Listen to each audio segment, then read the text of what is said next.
America में श्वेत नागरिक की मौत के बाद बवाल जारी है। प्रदर्शनकारी अनेक शहरों में उग्र होते जा रहे हैं। उग्र हिंसा को काबू करने 17,000 से ज्यादा सैनिक तैनात किए गए। इधर पीएम मोदी ने भी ट्रंप को फोन कर हालात की जानकारी ली। दोनों के बीच भारत चीन विवाद के साथ कोरोना पर भी बातचीत हुई। प्रधानमंत्री नरेंद्र मोदी और अमेरिकी राष्ट्रपति डोनाल्ड ट्रंप के बीच फोन पर बात हुई। इस दौरान भारत चीन सीमा की मौजूदा स्थिति और अमेरिका में प्रदर्शन पर बात हुई। इस दौरान अमेरिकी राष्ट्रपति ने पीएम मोदी की G7 की बैठक में हिस्सा लेने के लिए न्योता भी दिया। पीएम मोदी ने भी ट्वीट कर जानकारी दी है।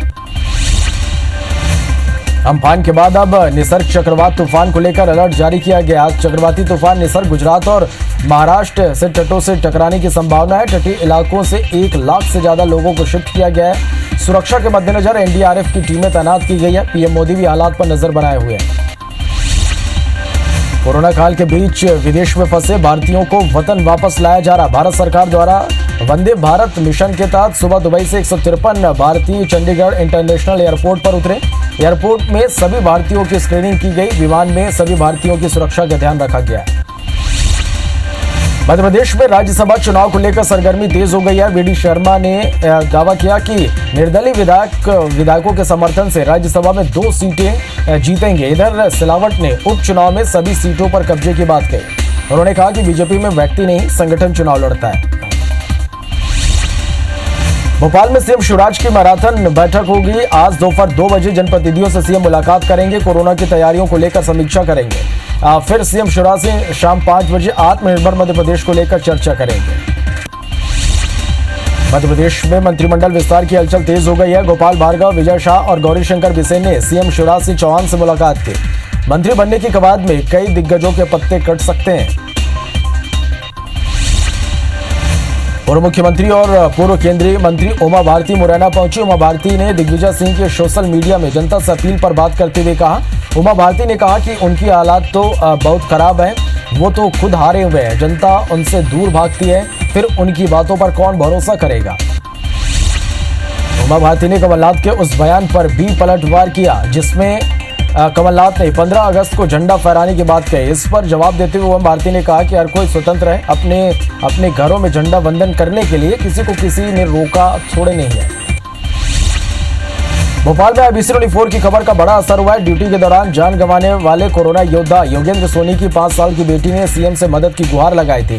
तनिष्का ने वीडियो के जरिए कहा था कि मैं पापा का सपना पूरा कर पुलिस इंस्पेक्टर बनना चाहती हूँ, प्लीज मेरी मदद करें। सीएम शिवराज ने परिवार को 2 लाख की मदद का ऐलान किया। मध्य प्रदेश में 20,000 शिक्षकों की भर्ती होगी। शिक्षकों की भर्ती प्रक्रिया में 29 जून से दस्तावेजों का सत्यापन प्रारंभ होगा। अगस्त तक भर्ती प्रक्रिया पूरी करने की तैयारी कर ली गई है। लोक शिक्षण संचालनालय ने आज तैयारियों को लेकर बैठक बुलाई है।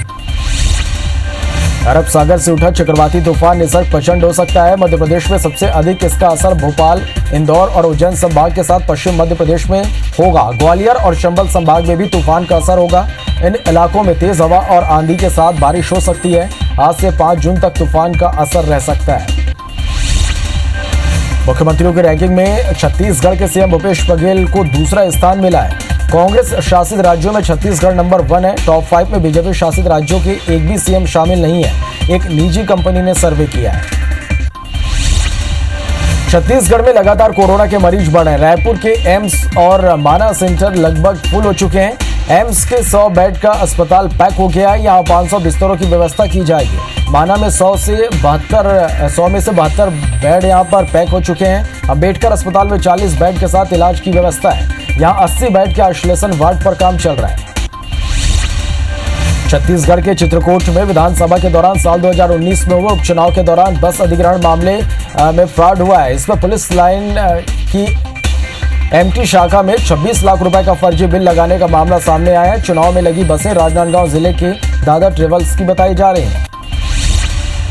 श्वेत नागरिक की मौत के बाद बवाल जारी है। प्रदर्शनकारी अनेक शहरों में उग्र होते जा रहे हैं। उग्र हिंसा को काबू करने 17,000 से ज्यादा सैनिक तैनात किए गए हैं। इधर पीएम मोदी ने भी ट्रंप को फोन कर हालात की जानकारी ली। दोनों के बीच भारत चीन विवाद के साथ कोरोना पर भी बातचीत हुई। प्रधानमंत्री नरेंद्र मोदी और अमेरिकी राष्ट्रपति डोनाल्ड ट्रंप के बीच फोन पर बात हुई। इस दौरान भारत चीन सीमा की मौजूदा स्थिति और अमेरिका में प्रदर्शन पर भी बात हुई। इस दौरान अमेरिकी राष्ट्रपति ने पीएम मोदी को G7 की बैठक में हिस्सा लेने के लिए भी न्योता दिया। पीएम मोदी ने भी ट्वीट कर जानकारी दी है।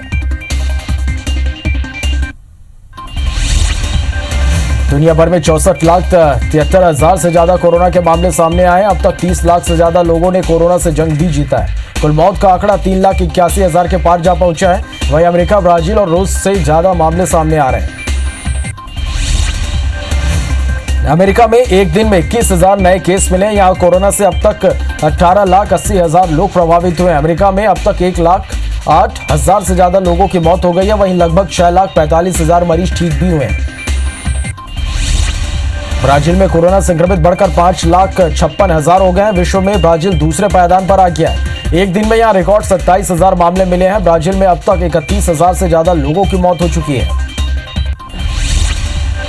देश भर में कोरोना ने 2,07,000 का आंकड़ा पार कर लिया है। वहीं देश में अब तक 1 लाख से ज्यादा मरीज ठीक हो चुके हैं। देश भर में कोरोना से 5,829 लोगों की मौत हो चुकी है। एक दिन में 8,800 से ज्यादा मरीज मिले हैं।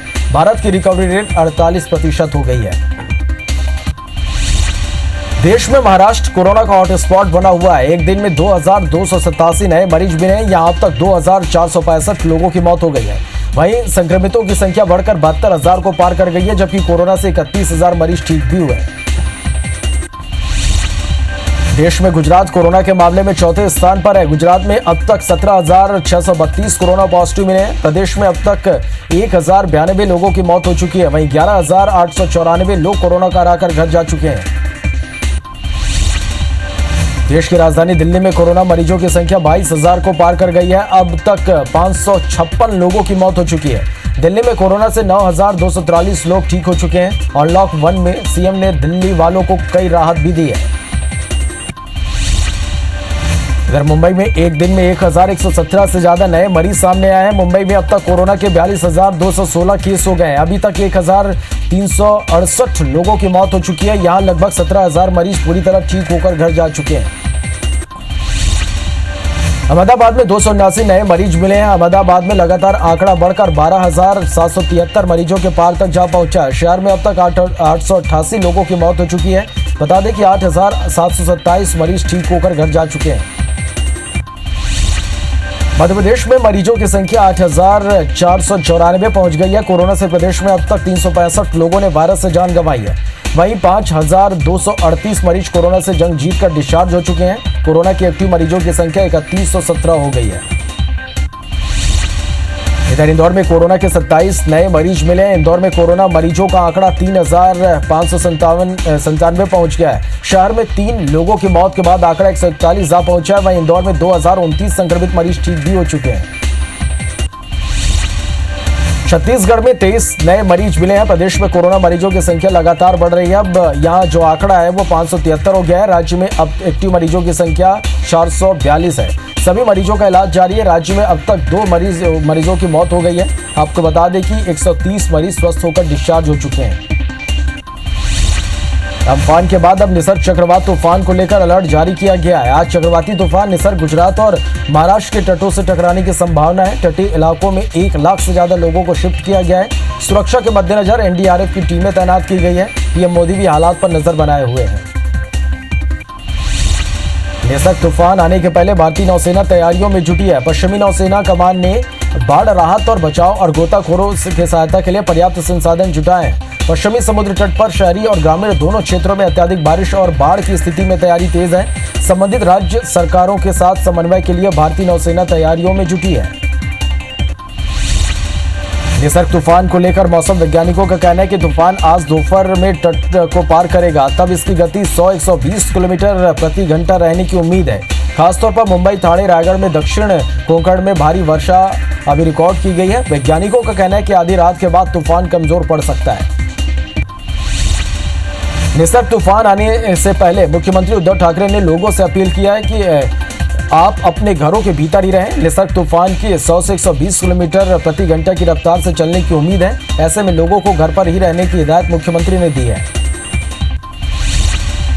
अरब सागर से उठा चक्रवाती तूफान निसर्ग प्रचंड हो सकता है। मध्य प्रदेश में सबसे अधिक इसका असर भोपाल, इंदौर और उज्जैन संभाग के साथ पश्चिम मध्य प्रदेश में होगा। ग्वालियर और चंबल संभाग में भी तूफान का असर होगा।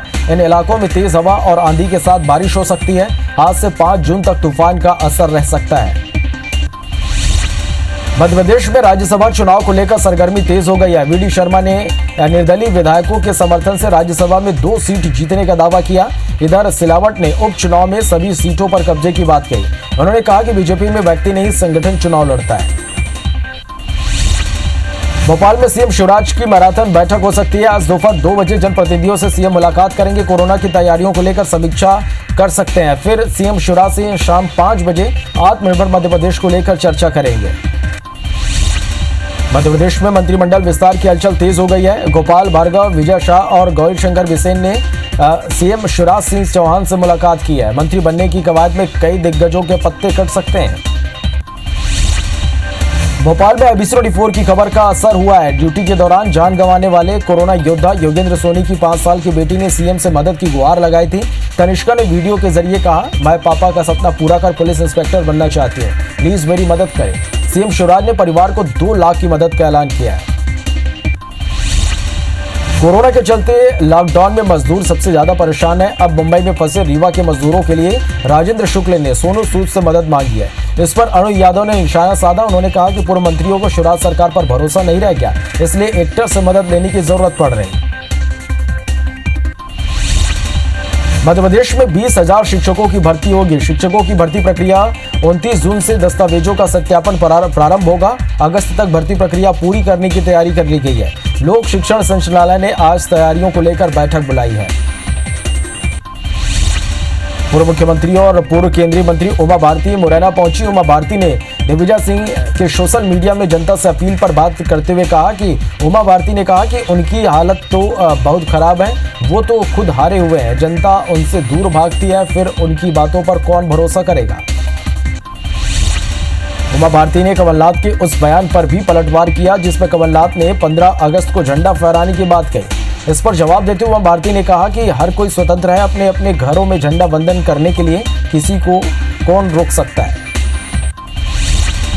मुख्यमंत्रियों की रैंकिंग में छत्तीसगढ़ के सीएम भूपेश बघेल को दूसरा स्थान मिला है। कांग्रेस शासित राज्यों में छत्तीसगढ़ नंबर 1 पर है। टॉप 5 में बीजेपी शासित राज्यों के एक भी सीएम शामिल नहीं है। एक निजी कंपनी ने सर्वे किया है। छत्तीसगढ़ में लगातार कोरोना के मरीज बढ़ रहे हैं। रायपुर के एम्स और माना सेंटर लगभग फुल हो चुके हैं। एम्स के 100 बेड का अस्पताल पैक हो गया है। यहाँ 500 बिस्तरों की व्यवस्था की जाएगी। माना में 100 से 72 बेड पैक हो गए हैं। अम्बेडकर अस्पताल में 40 बेड के साथ इलाज की व्यवस्था है। यहाँ 80 बेड के आइसोलेशन वार्ड पर काम चल रहा है। छत्तीसगढ़ के चित्रकूट में विधानसभा के दौरान 2019 में हुए उपचुनाव के दौरान बस अधिग्रहण मामले में फ्रॉड हुआ है। इसमें पुलिस लाइन की एमटी शाखा में 26 लाख रुपए का फर्जी बिल लगाने का मामला सामने आया है। चुनाव में लगी बसें राजनांदगांव जिले के दादा ट्रेवल्स की बताई जा रही है। राजधानी रायपुर की पुरानी बस्ती इलाके में चाकूबाजी की घटना सामने आई है। पुरानी रंजिश के चलते 2 पक्षों में चाकूबाजी हो गई। इसमें 2 लोग घायल हुए हैं। इनका मेकाहारा में इलाज जारी है। भुवनेश्वर में भगवान जगन्नाथ के भक्तों ने जगन्नाथ का सबसे छोटा रथ बनाया है। कलाकार का दावा है कि उनके रथ की लंबाई 2.5 सेंटीमीटर से भी कम है। कलाकार ने बड़ी मेहनत से जगन्नाथ, बलभद्र और सुभद्रा के रथ की प्रतिकृति हूबहू कृति बनाई है। बीती रात महाराष्ट्र के पुणे शहर में लगातार बारिश से जल भराव की स्थिति निर्मित हो गई। शहर के कई सोसाइटी में घरों के अंदर बरसात का पानी भर गया। वडगांव शेरी इलाके में बरसात ने सबसे ज्यादा तबाही मचाई। लोग घर में घुसे पानी से परेशान नजर आए। कोरोना काल में महामारी से बचाव के अनेक उपाय हो रहे हैं। इसमें जोधपुर शासन ने हर घर गिलोय को लेकर अभियान चलाया। जिला कलेक्टर ने गिलोय का पौधा लगाकर अभियान शुरू किया। कोरोना से बचने आयुर्वेद विभाग ने सहयोग से हर घर में गिलोय के महत्व को समझाया जाएगा। देश में प्रवासी मजदूरों का प्रवास जारी है, लेकिन अब भी हजारों मजदूर अपने घर नहीं पहुंच पा रहे हैं। पंजाब के अमृतसर में सैकड़ों की संख्या में छत्तीसगढ़ जाने के लिए प्रवासी मजदूर प्रदर्शन कर रहे हैं। मजदूरों का यह प्रदर्शन डिप्टी कमिश्नर ऑफिस के बाहर किया जा रहा है। मजदूरों का कहना है कि जल्द ही उन्हें छत्तीसगढ़ भेजा जाए। 1 जून से अनलॉक 1 के साथ देश भर में कई छूट दी गई है। बनारस के पान मार्केट में भी रौनक वापस लौट आई है। जिला प्रशासन के परमिशन के बाद यहां पान की दुकानें सज गई हैं। 2 महीने के लॉकडाउन के बाद पान के शौकीन लोगों को बनारस वाला पान खाने को मिलेगा। कोरोना के चलते लॉकडाउन का शिमला के फूड मार्केट पर असर पड़ा है। यहाँ के ऑर्गेनिक फूड और सब्जी कारोबारियों ने अब डोर टू डोर सेवा शुरू की है। होटलों के बंद रहने से किसान काफी परेशान थे, परंतु अब अनलॉक 1 पाबंदी हटने से सब्जी कारोबारियों में खुशी का माहौल है।